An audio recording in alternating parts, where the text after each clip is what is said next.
My husband has Aspergers. If you don't know what that is, neither do I. No, he's on the autism spectrum. It's super mild. Where are you? Right here. Will you walk us through this outfit?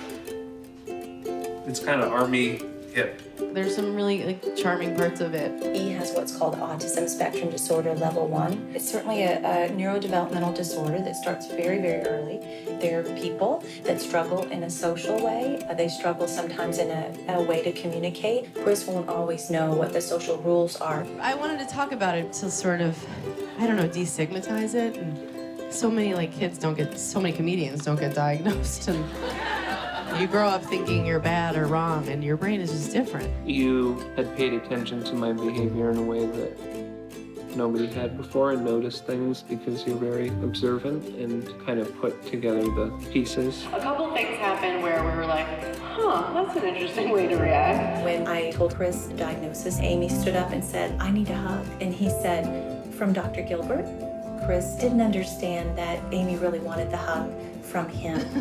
This is a good example of you getting distracted and starting a new task. He also isn't that aware of his facial expressions. Not knowing how to regulate eye contact well, sometimes Chris has a preference to kind of look up and away as he's talking. Some things he does is he'll do some repetitive hair twirling that he does often as a soothing behavior.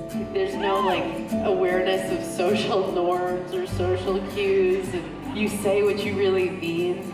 That's one of his things. He can't lie. I'll come in does this look like shit? And he's like, yeah, you have a lot of other clothes. Why don't you wear those? I'm like, that's a good point.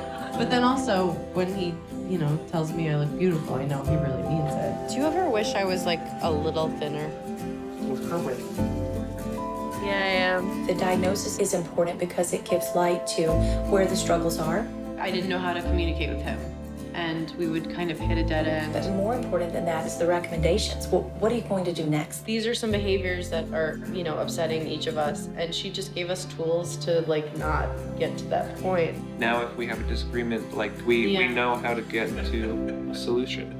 I don't think either of us want him to change, but it's just there's some stuff that could make stuff easier for him. It's been very empowering. And this morning I woke up so happy and grateful, and the more I understand about it, the more excited I am.